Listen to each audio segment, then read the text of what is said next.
have some fun last night and get out in the town. We have a pretty busy day, so let's get right to it. I have a couple of awards that I would like to present before we get to our keynote speaker. What I like about these awards is they're group awards. So it recognizes an affiliate and a program where teams really have come together to create better programs, better services for our patients. So first, I'd like to present this year's Outstanding Affiliate Award.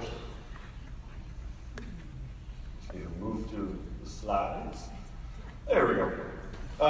The Outstanding Affiliate Award recognizes an affiliate organization that supports and encourages the mission and goals of AACVPR through member activities, educational opportunities, and professional development. This year's winner is the California Society for Cardiac Rehab.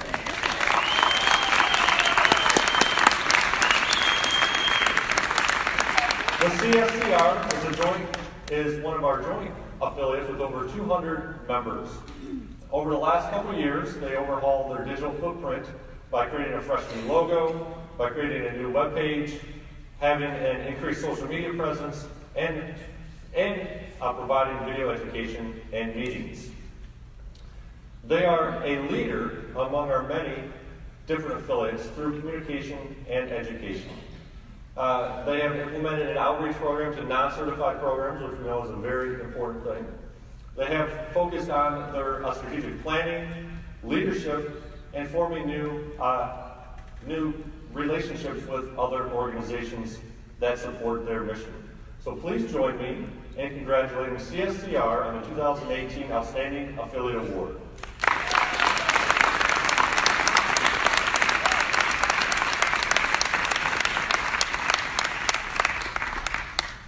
Congratulations.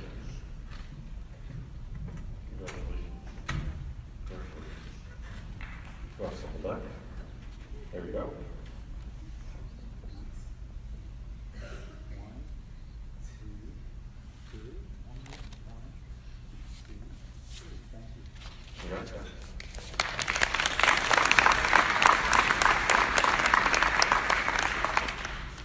I'd like to thank our partners at New Step for sponsoring the next award, which is the Linda K. Hall Innovation Award.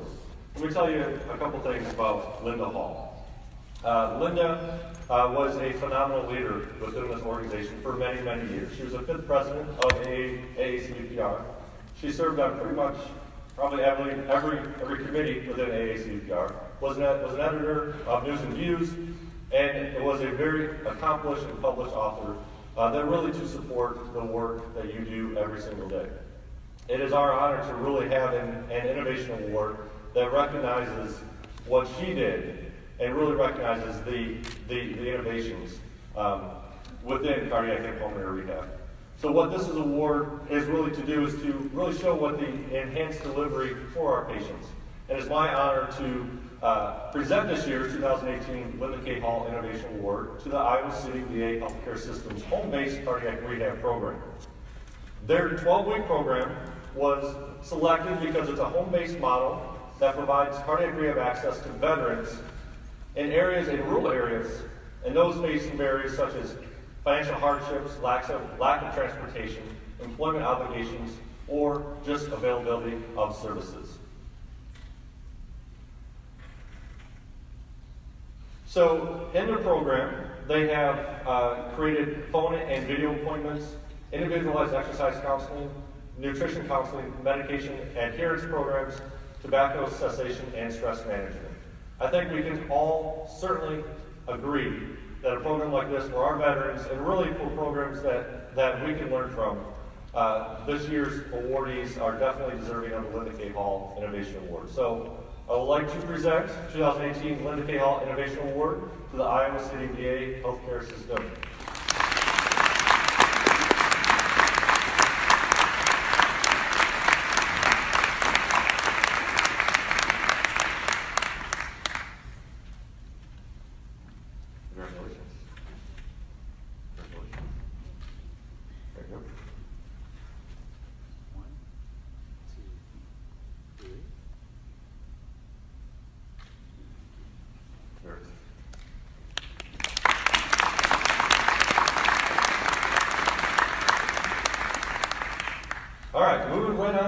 keynote speaker. This is going to be fun and it's going to be interactive, and I want to stress that piece of interactive. So after our keynote speaker, we're going to have a question and answer period, we're going to have a panel period, and you're going to be able to actually text your questions. If you're on Facebook Live, you'll actually be able to send in questions. So it is my pleasure to introduce Dr. Benson Thompson, who is the director of the Division of Heart Disease and Stroke Prevention at the CDC. What a tremendous honor to have her here and talking to us. Throughout her career, she has focused on the intersection of prevention policy and science. She is board certified in internal medicine and preventive medicine. She holds both a master's and a doctorate in public health. So as I said, she's going to provide us a quick update on the Million Hearts Initiative. Then we're going to shift to a panel and actually talk about our cardiac rehab change package. So a very interactive, very fun session. I'd like to welcome Dr. Benson Thompson.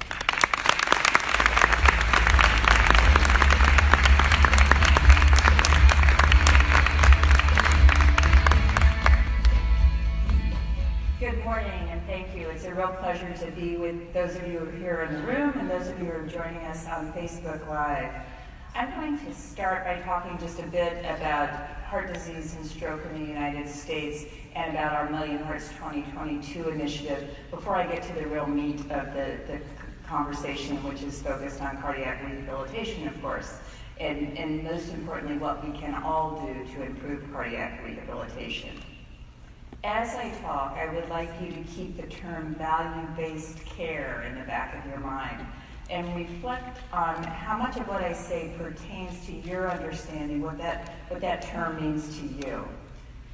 Each year in the United States, next slide, 1.5 million people have a heart attack or stroke, and more than 800,000 adults die from cardiovascular disease. As you probably know, cardiovascular disease is still the leading cause of deaths in the United States, and many of those deaths are preventable. The cost to the U.S. economy is enormous at over $300 billion. That's $300 billion every year. It's also the greatest contributor to racial disparities in life expectancy among African Americans who live 4 years less on average than whites still.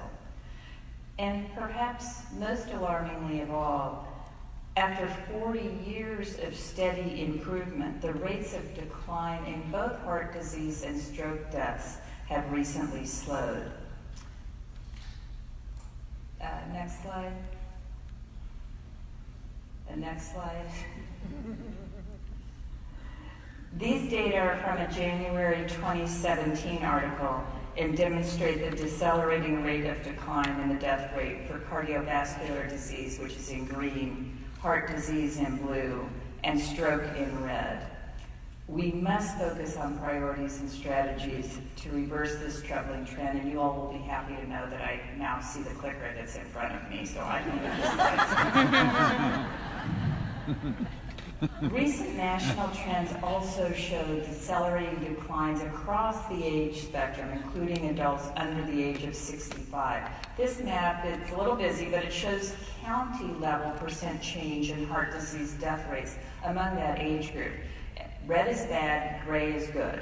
So the darker the red, the greater the increase in heart disease death rates, and the darker the gray, the greater the decrease. As you can probably surmise from just looking at that Rorschach test in front of you, over 50%, more than half of counties experienced increases in heart disease mortality from 2010 to 2015. This is not what we want to see, and these increases represent challenges to communities across our entire nation. Reversing these trends requires intensification of all of our prevention efforts. So that's some of the bad news. Turning to Million Hearts, how many of you have participated in some way in our Million Hearts initiative? Just a show of hands. Great. Well, thank you so much for that. As you probably know, Million Hearts 2022 is a national initiative that aims to prevent 1 million heart attacks, strokes, and other cardiovascular events for the 5 years from 2017 through 2021. While the initiative is co-led by the Centers for Disease Control and Prevention and the Centers for Medicare and Medicaid Services, it's carried out. The work's really done by all of you and by a wide variety of governmental and non-governmental partners at local, state, and federal levels. So Million Hearts really serves to shine a light on a selection of our best evidence-based strategies for cardiovascular disease prevention. Serves as a learning lab, a repository of tools, protocols, and resources for our partners to use to implement these strategies. And we know that the only way that as a nation we can reach these goals is through the collective and focused action of a diverse set of partners, including those of you in this room. The initiative focuses partners' efforts around 3 priority areas that are shown on this slide. That's keeping people healthy, optimizing care, and improving outcomes for priority populations. You'll see the items most relevant to the work you do, I think, highlighted in red on this in the following slides. So under optimizing care, you see that increased use of cardiac rehabilitation is one of our 3 goals. Under improving outcomes, people who have had a heart attack or stroke are one of our priority populations. Bold and specific actions are needed to reach each of our goals. Many populations have higher rates of cardiovascular disease, often due to higher rates of risk factors within that population, such as high blood pressure. And those higher rates of risk factors often lead to increased rates of death and disability. Million Hearts selected 4 priority populations initially.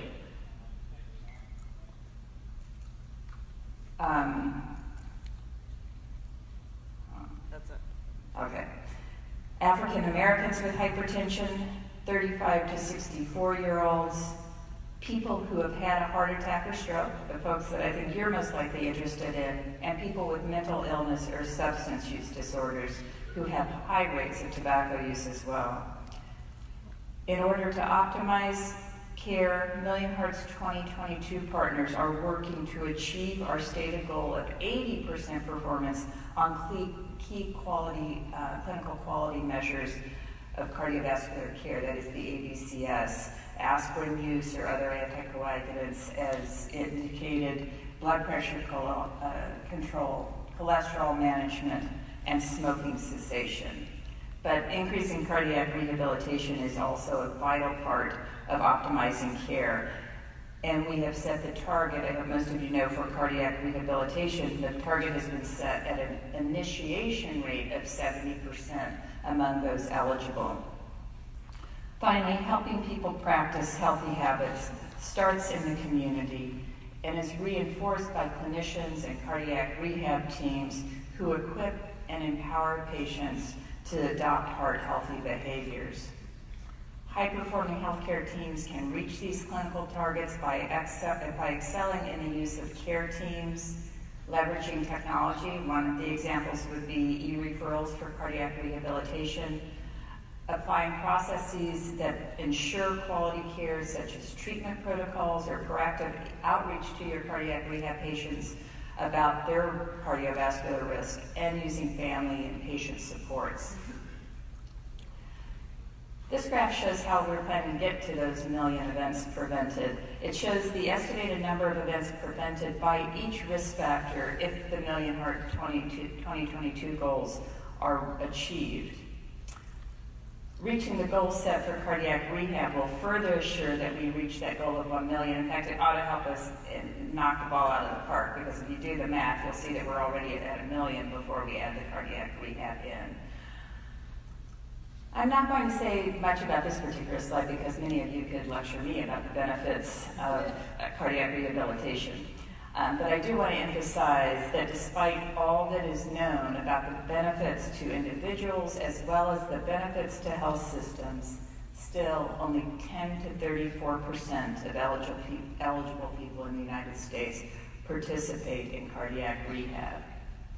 This is despite the strong and deep evidence base for cardiac rehab, despite the fact that cardiac rehab is a Class 1 recommendation in numerous guidelines, and despite the fact that it is covered by Medicare and many commercial payers for individuals with one of several indications. I want to take just a little deeper look at the Medicare fee-for-service beneficiaries to illustrate a couple of points. This one doesn't look quite right on, I guess it's better up there. Preliminary data from 2013 showed that about 450,000 fee-for-service Medicare beneficiaries had a qualifying condition for cardiac rehab in 2013. Of this group of beneficiaries, only 20% used cardiac rehab at least once within 12 months of their qualifying condition eligibility. However, among those who initiated cardiac rehab, 57% of them completed 25 or more sessions, and as you all know, that's a clinically meaningful threshold that we know is associated with reduced mortality. There's a lot on this one slide, but it demonstrates variation in cardiac rehab utilization that I thought might help you with target your strategies. Looking at cardiac rehab by demographic groups, we see variation and disparities. This figure displays, with the demographic groups listed on the x-axis, the proportion of eligible beneficiaries that initiated cardiac rehab. Overall utilization is presented first, and again we see that 20.2% of eligible beneficiaries initiated cardiac rehab. But looking at the subgroups, we see lower utilization among beneficiaries that are younger, that are female, and that are non-white.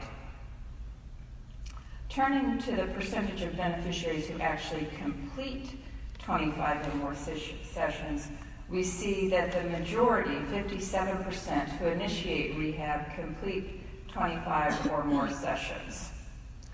Aside from the lower proportion of younger beneficiaries, you'll see that completion rates are really pretty similar across the group. So, in other words, the message here is that despite disparities in the initiation of cardiac rehab, once you get someone into it, there's much less variation and the completion rates are pretty good.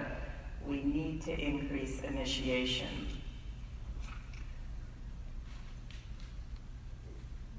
So what is the problem?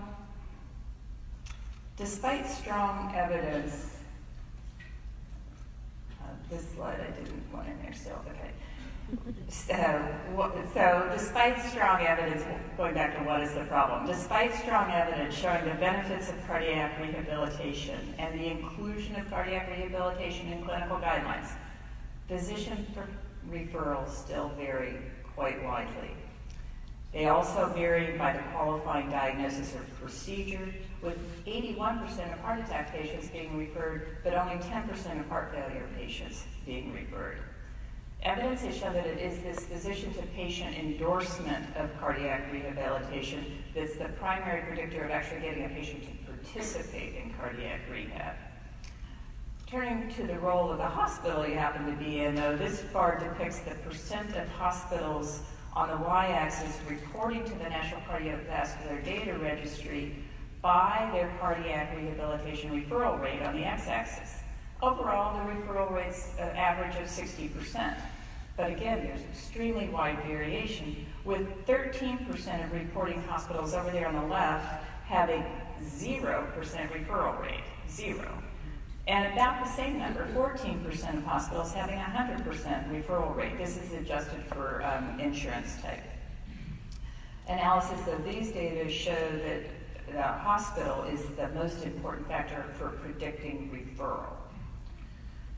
And there are a number of other barriers to cardiac rehab, which you will probably know quite well. There are system barriers ranging from a lack of awareness about the value of cardiac rehab, as well as its benefits, to a lack of automated electronic referral processes. And patient-level barriers to participation also are numerous, including logistical issues like transportation, as well as cultural and language barriers. So how do we get from the 20% to 70% participation by eligibles? I know some of you may be a little skeptical about that. We believe it is absolutely possible. And in 2016, the Million Hearts Cardiac Rehabilitation Collaborative released this roadmap, which I hope you've all seen, for increasing participation rates. This document serves as a foundational document to mobilize the country to leverage what we know are the potential benefits of cardiac rehabilitation. And it outlines the evidence-based interventions that can help us reach the aim of 70%. It also highlights the fact that reaching 70% would save about 25,000 lives and approximately 180,000 hospitalizations every year in the United States. And AACVPR has been an important part of the Million Hearts Cardiac Rehab Collaborative. I thank all of you in the room who have supported this work.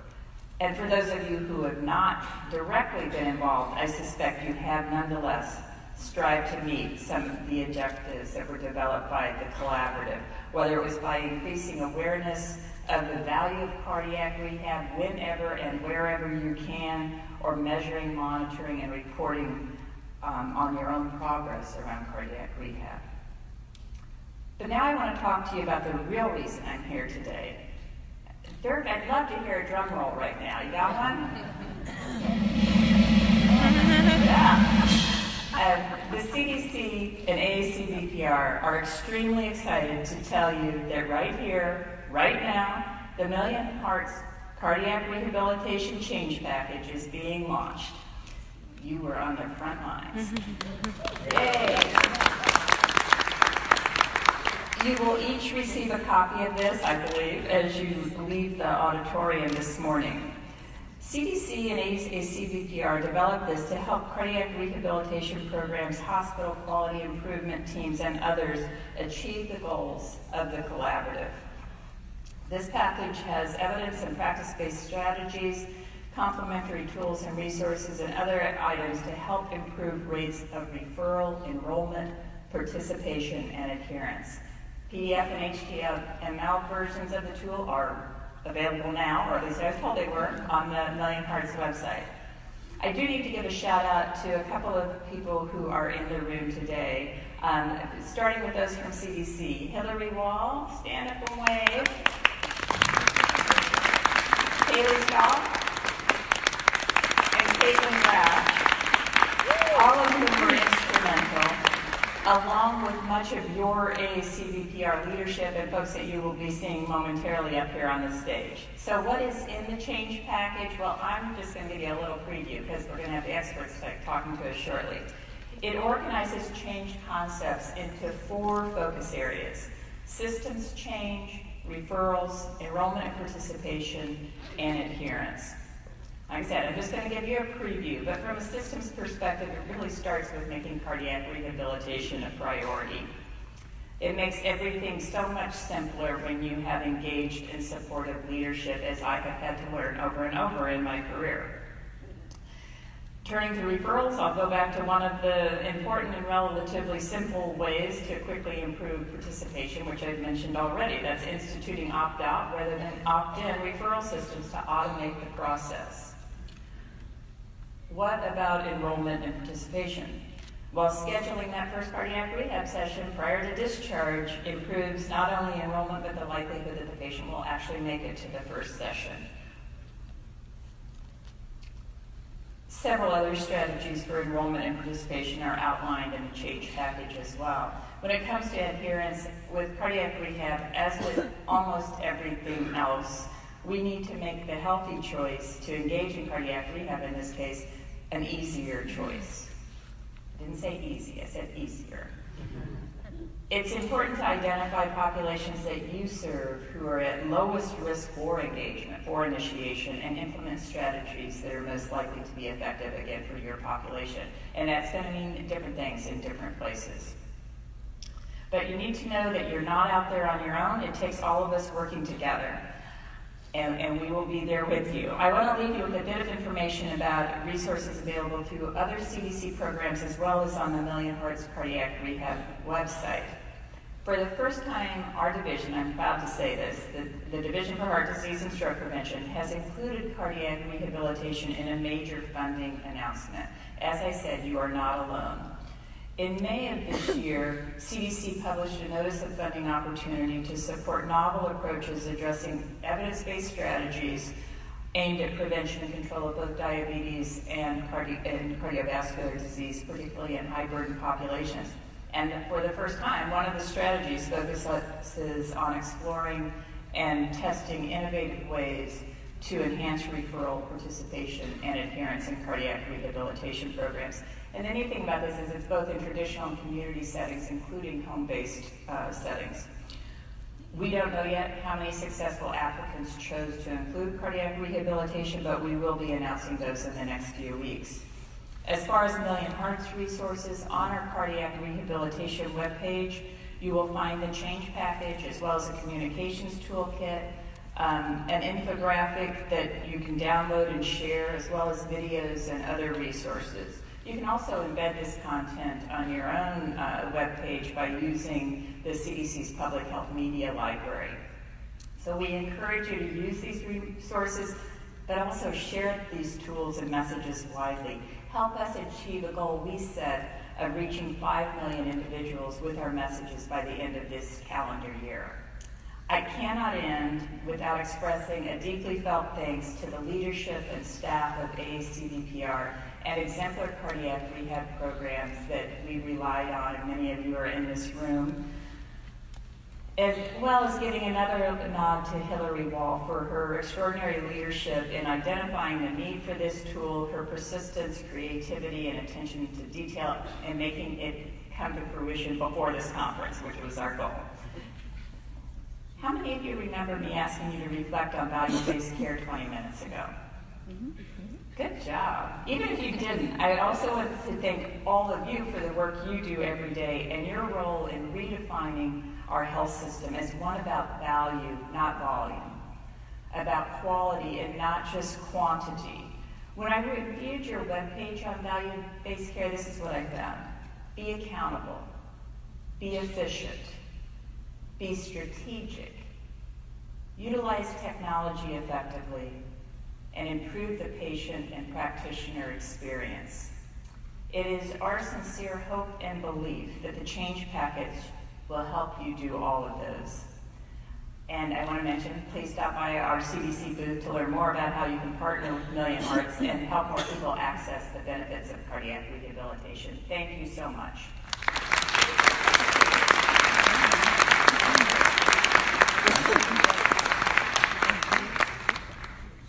Thank you, Dr. Thompson. I cannot stress enough how important of a moment this is and how much work has gone into this. And thank you and your team and Janet Wright, who have been so instrumental in how much this information can really help you transform. So we have a couple minutes for questions from you before we bring the panel up. Looks like we have a couple of questions from Facebook. So the question from Sanjay on Facebook: there are guidelines that prevent open heart surgery patients to enter cardiac rehab early. Are we focusing enough on patients' individualized goal, i.e. firefighters?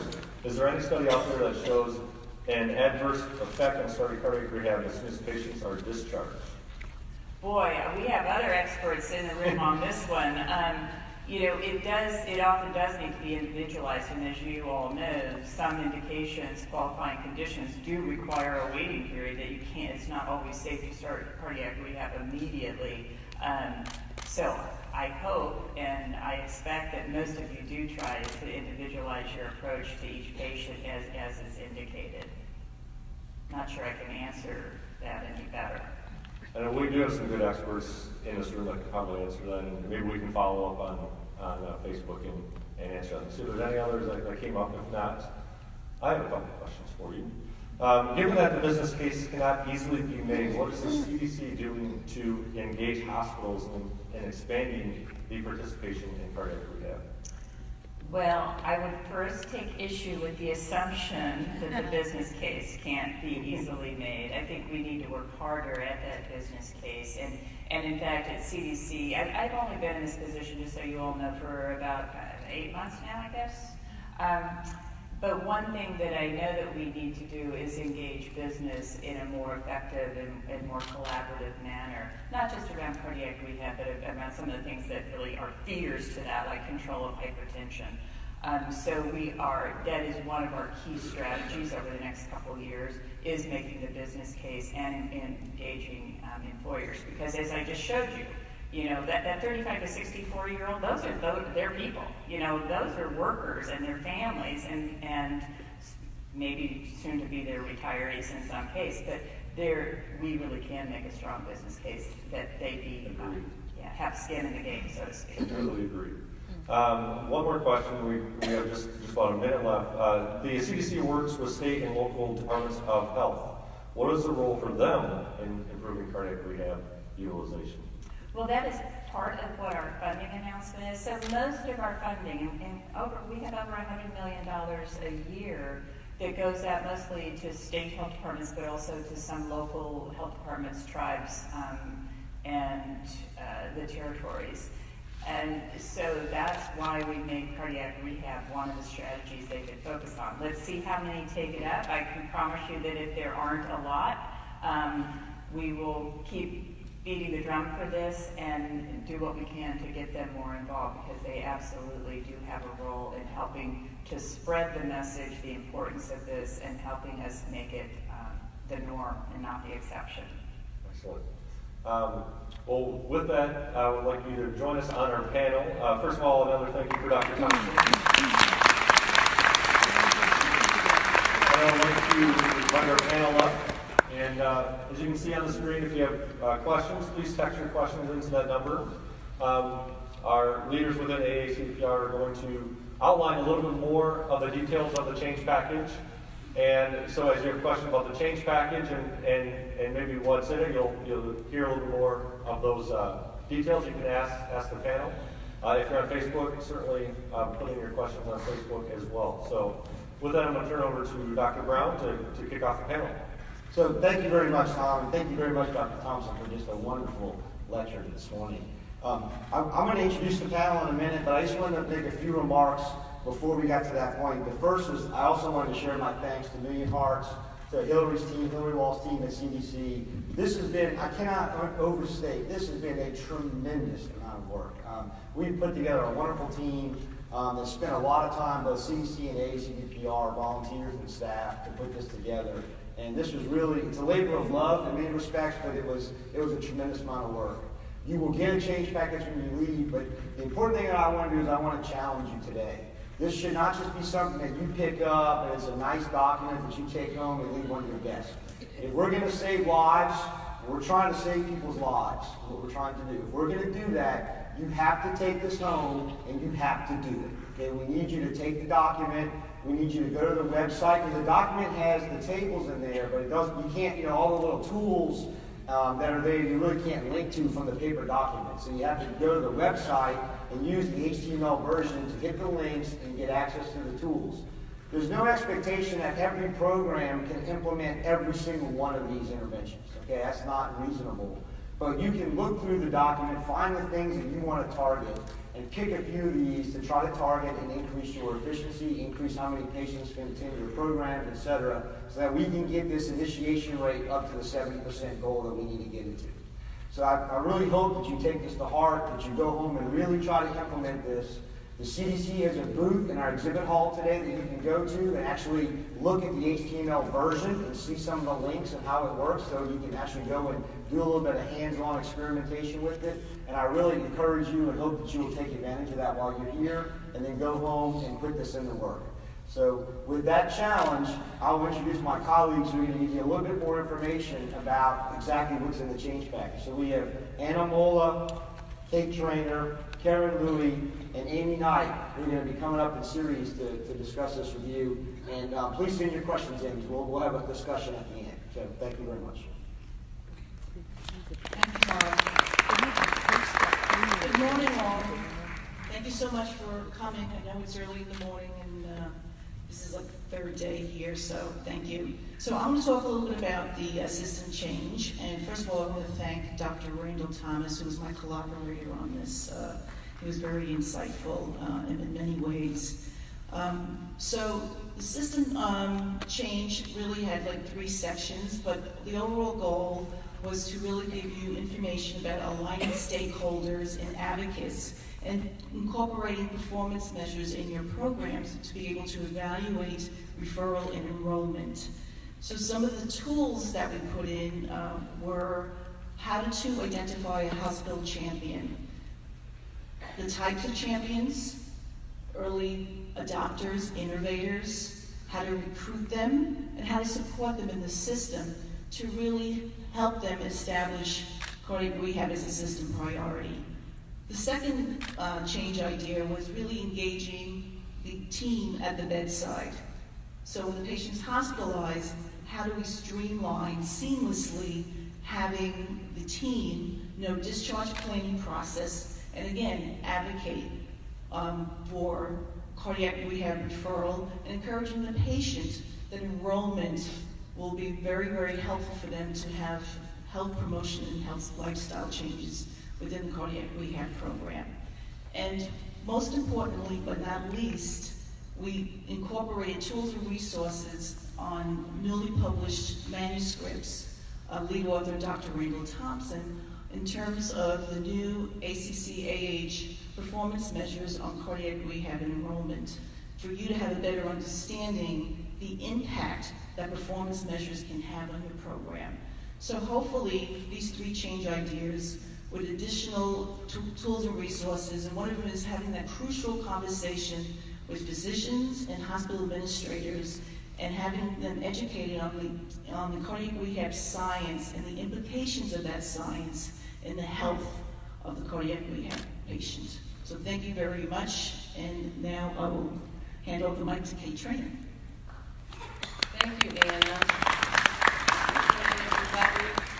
And I'm sure you all remember the line from the movie Field of Dreams, if you build it, they will come. Well, we know that works for ballparks, but unfortunately when it comes to referral to cardiac rehab, it's a whole different ballgame. So let me help you take a virtual tour through the referral segment of the cardiac rehab change packet. As you get to this section of the change packet, you'll find change concepts, of which there are 3. And associated with each one of those change concepts are at least 5 to 6 change ideas that you can use in your practices and in your programs to help facilitate referrals.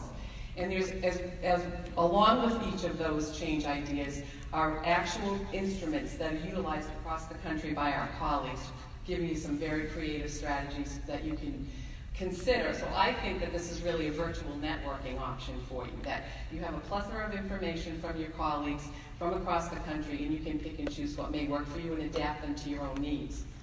The first change concept in the referral section is to incorporate referral to cardiac rehab into standardized processes of care. So this could include referral to cardiac rehab in order sets, referral to cardiac rehab in discharge checklists, and referral to cardiac rehab in patient instructions. The second change concept refers to standardizing the referral process itself. This can begin with the ease of establishing a policy for referring patients to cardiac rehab, and then continuing on to think about developing and communicating a process for those patients that are discharged to inpatient rehab centers or perhaps sent home with home services to ultimately get them to cardiac rehab programs. And finally, there are still institutions where paper referrals are in place for referral to cardiac rehab. So develop and communicate a process to utilize those paper referrals and be certain that they get from the inpatient and outpatient setting to the cardiac rehab program. And finally, for those of you that do have electronic health records in place, leverage the power of those health records. Automate the process of referral from your inpatient settings and your outpatient clinics to the cardiac rehab programs. And finally, the last change concept is to use data. Refer to your own data to improve your processes. There are a number of effective strategies that are laid out for you. You can use metrics from your inpatient and outpatient settings to determine how well you're doing. You can develop dashboard to monitor your referral patterns and processes. You can develop databases to track and manage those referrals. And finally, there's an example and a suggestion that we should be looking at all patients who are eligible that never received the referral to cardiac rehab. So enjoy your spin through referrals, and now I'd like to turn the mic over to Karen Louie. Thank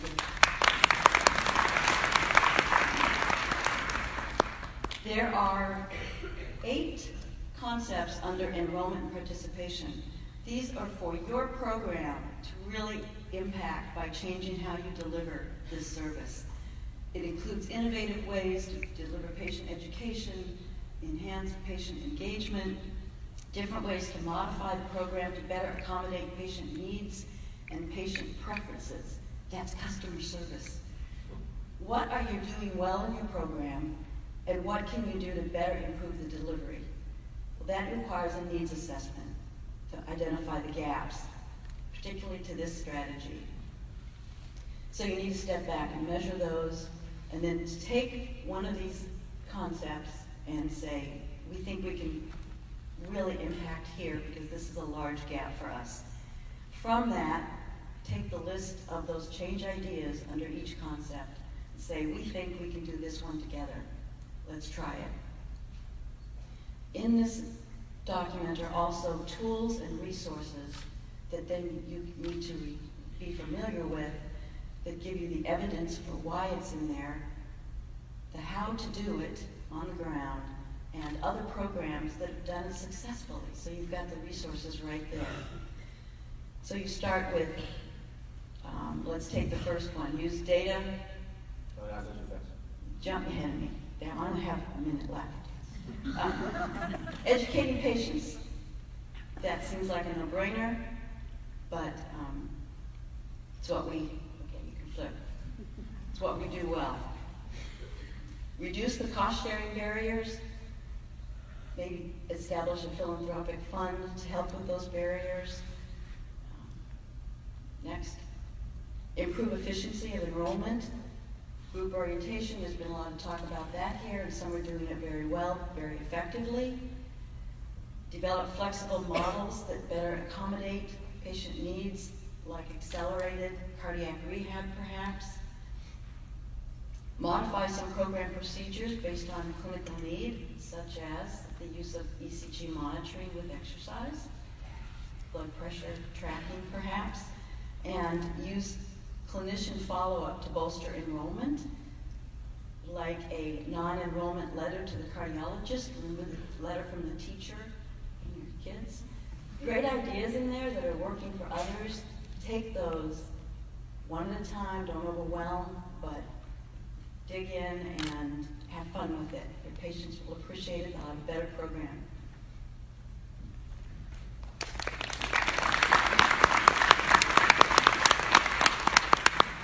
Okay, so we have referrals, and they get in, and they're enrolled, and if they get in, they're going to stay in, right?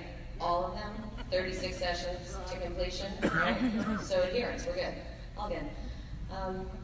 So maybe, right, Steve just retired from the bank, feeling good about him.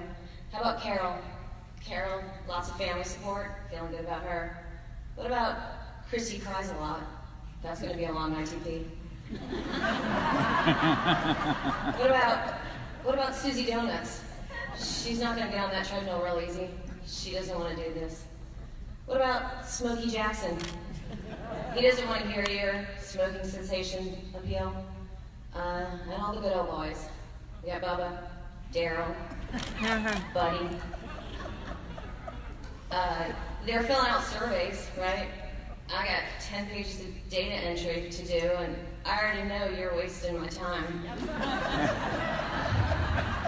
So, I know you get that. I know you already know the risk stratification. And when we look at the data that says 50% complete, well, that's not enough. It's not. And those are the aggregate statistics. You know the folks that are alone, caring for an aging parent, smoking, female, older, younger, still working. Those non-completion rates are closer to 70 or 80%. And that varies by your area, in your program. There's not just one standard for that. You already know that.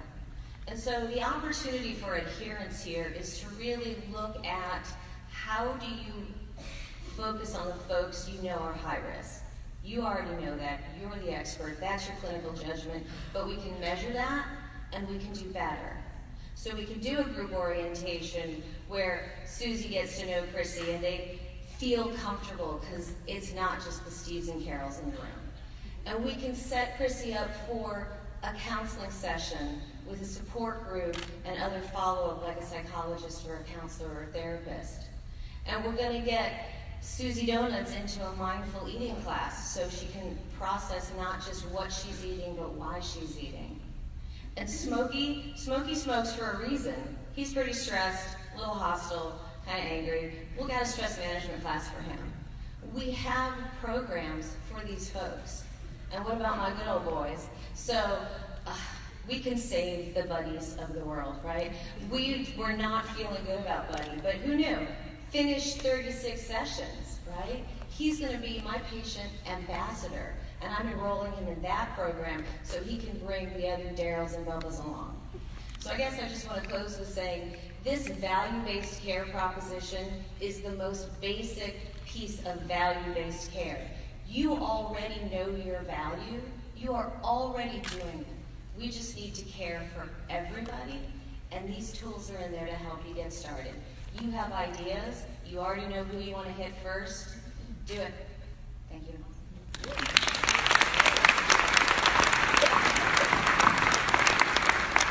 Well, thank you, panel. We've been getting a lot of very good questions in. So I had some questions on paper, but I feel like a lot of good questions are coming in. So let's start with this question. Often I receive a referral, but when I call a patient, I have no idea what I'm talking about, and I feel like I'm making more cold calls. What is one way to encourage the referring physician or nurse to talk to a patient about cardiac rehab? That's a very good question. So I'd be happy to answer that. So I'm going to let you in on a little secret about what I do. So I think the key here is how the question began, which was, can you put the question up for me again? When I get a referral on a patient, I feel like I'm making a cold call. Start the conversation, reframe the beginning of the conversation to be, Mr. Jones, this is Kate Trainer. Your cardiologist has asked me to give you a call to talk with you about a program that he thinks can be of some benefit to you.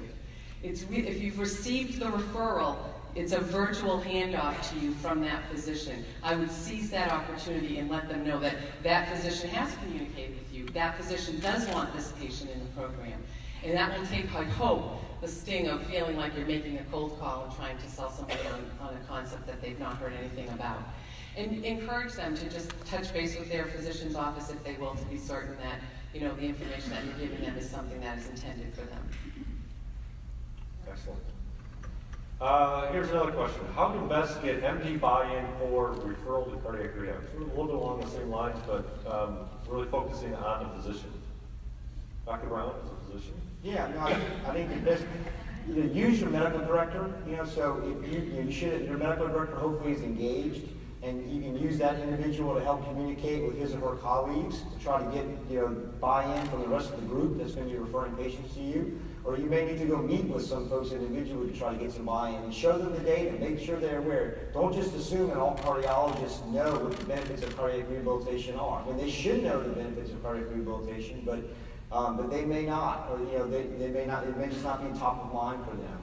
So get them the data. You can go to the AACVPR website. We have resources on there which sort of summarize the data behind cardiac rehabilitation. You know those data as well, and show them the data and explain to them the benefits.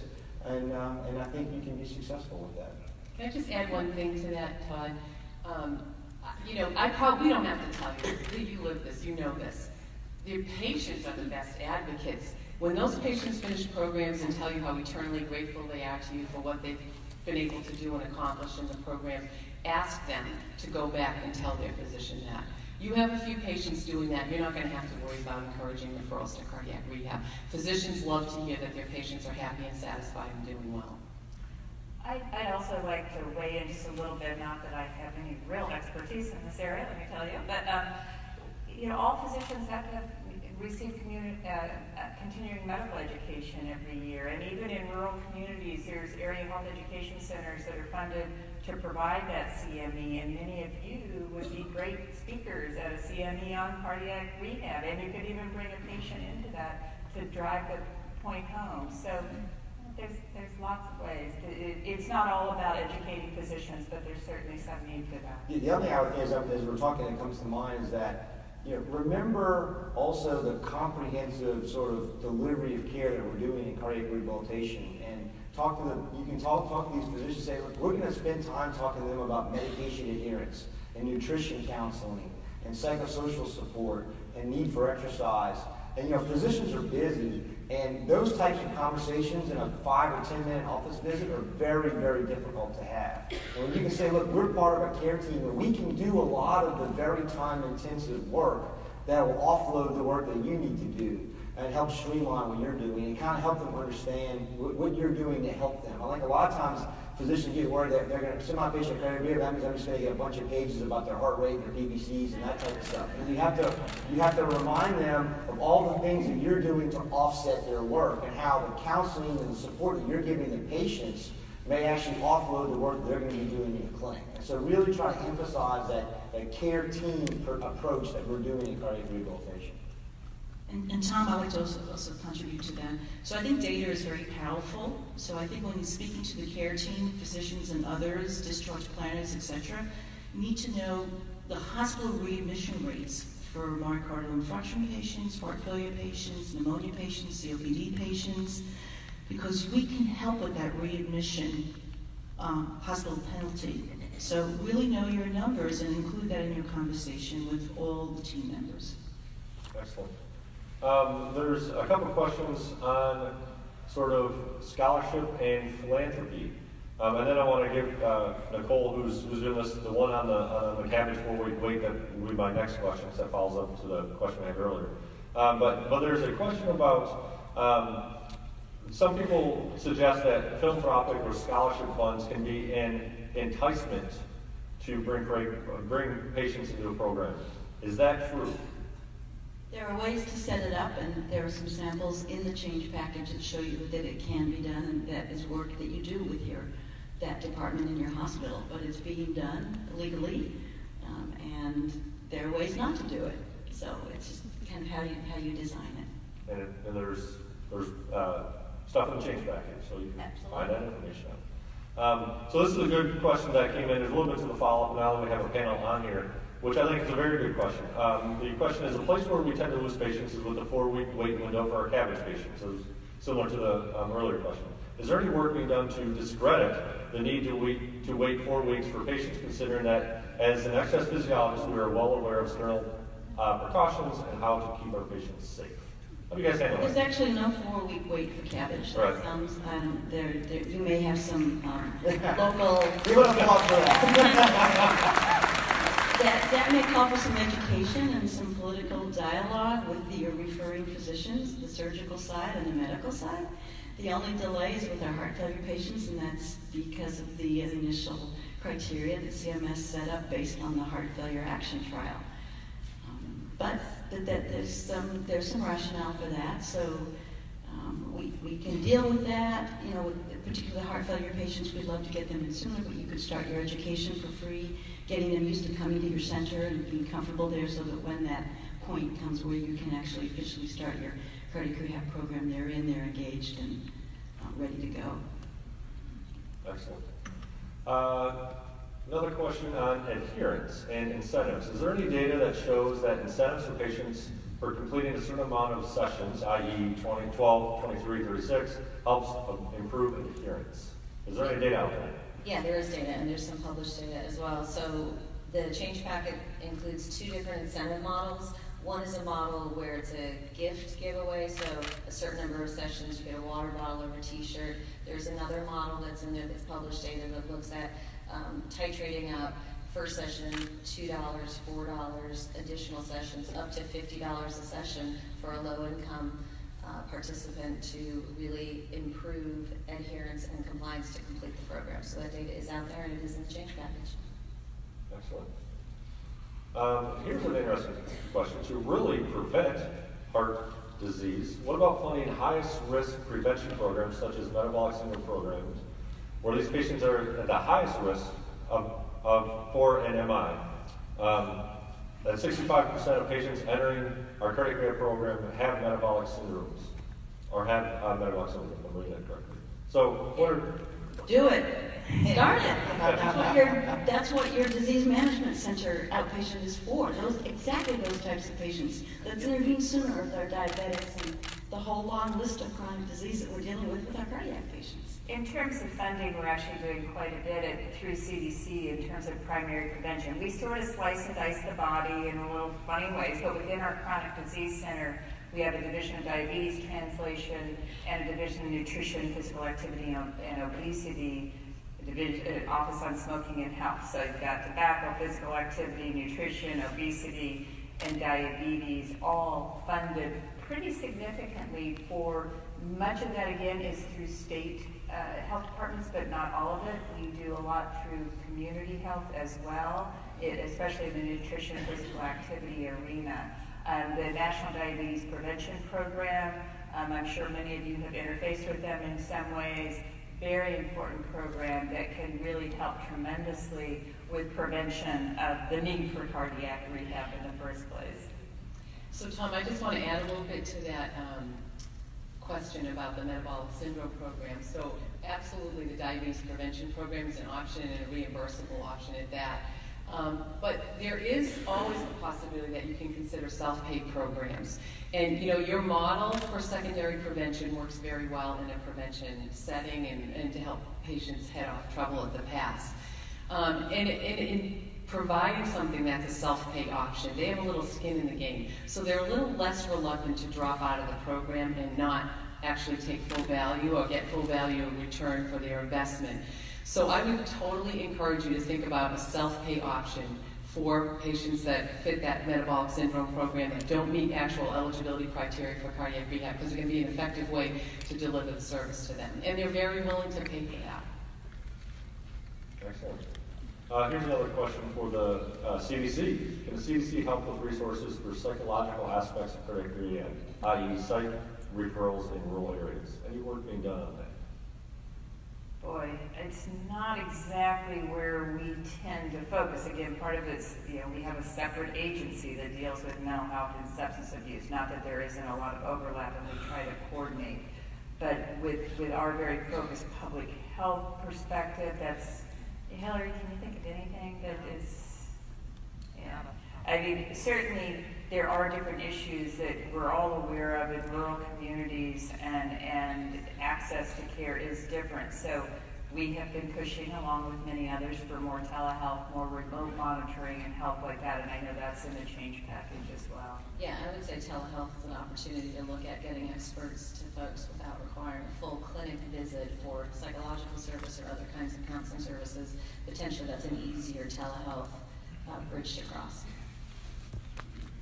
Here's a good question that I think Karen might be able to help us answer. When talking about eligibility for cardiac rehab, is eligibility determined by the diagnosis or by the insurance company? I found one insurance company pays for cardiac rehab patients with an elevated calcium score, a diagnosis that Medicare does not cover. So can you sort of just define that a little bit? Very quickly, we know the Medicare eligibility criteria. Commercial payers can choose to follow the Medicare policy or not. And so when they don't, that calls for some education of that payer in your area on what the benefits are and the reasons why they should want to cover cardiac rehab. Mm-hmm. Absolutely. I have a question. Like in this example, there are some carriers that cover things that CMS does not cover. So I think when we talk about education, if they're not covering the CMS-approved indications, then clearly that's an issue. The private insurer is not doing that. But there are commercial carriers that will cover for things that CMS does not cover for. And the perfect example is we had a lot of commercial payers covering for heart failure long before Medicare did, because they saw the value of that. Here's a question I have for Anna. I really like this question, so I wanted to get this one out. What are 2 to 3 key role functions of cardiac rehab leadership to advocate for the effective cardiac rehab utilization efforts? And what can they do as leaders to talk to their leaders in this whole cardiac rehab change? Well, I think we really need to be knowledgeable about the cardiac rehab science, be able to articulate that, be able to articulate the publications that have trialed it and supported it, and just really then hopefully motivate your leadership to bring it to the senior leadership as well. And also, look at the patient experience. I think that's really powerful. I don't think we really align ourselves with the departments of patients' experiences within hospitals. And our patients love cardiac rehab. We know that. They love pulmonary rehab. So utilize them as ambassadors to really have a meeting with your leadership to kind of elevate that to a higher level. Excellent. We're pretty much out of time. Any final thoughts, panel? Any parting thoughts? Take my challenge. Oh, absolutely. Take the challenge. You will get the package, the change package, as you walk out. Pick it up. I'd like to thank the panel, Dr. Thompson. Don't forget to visit the booth and learn more about it, and have a great day.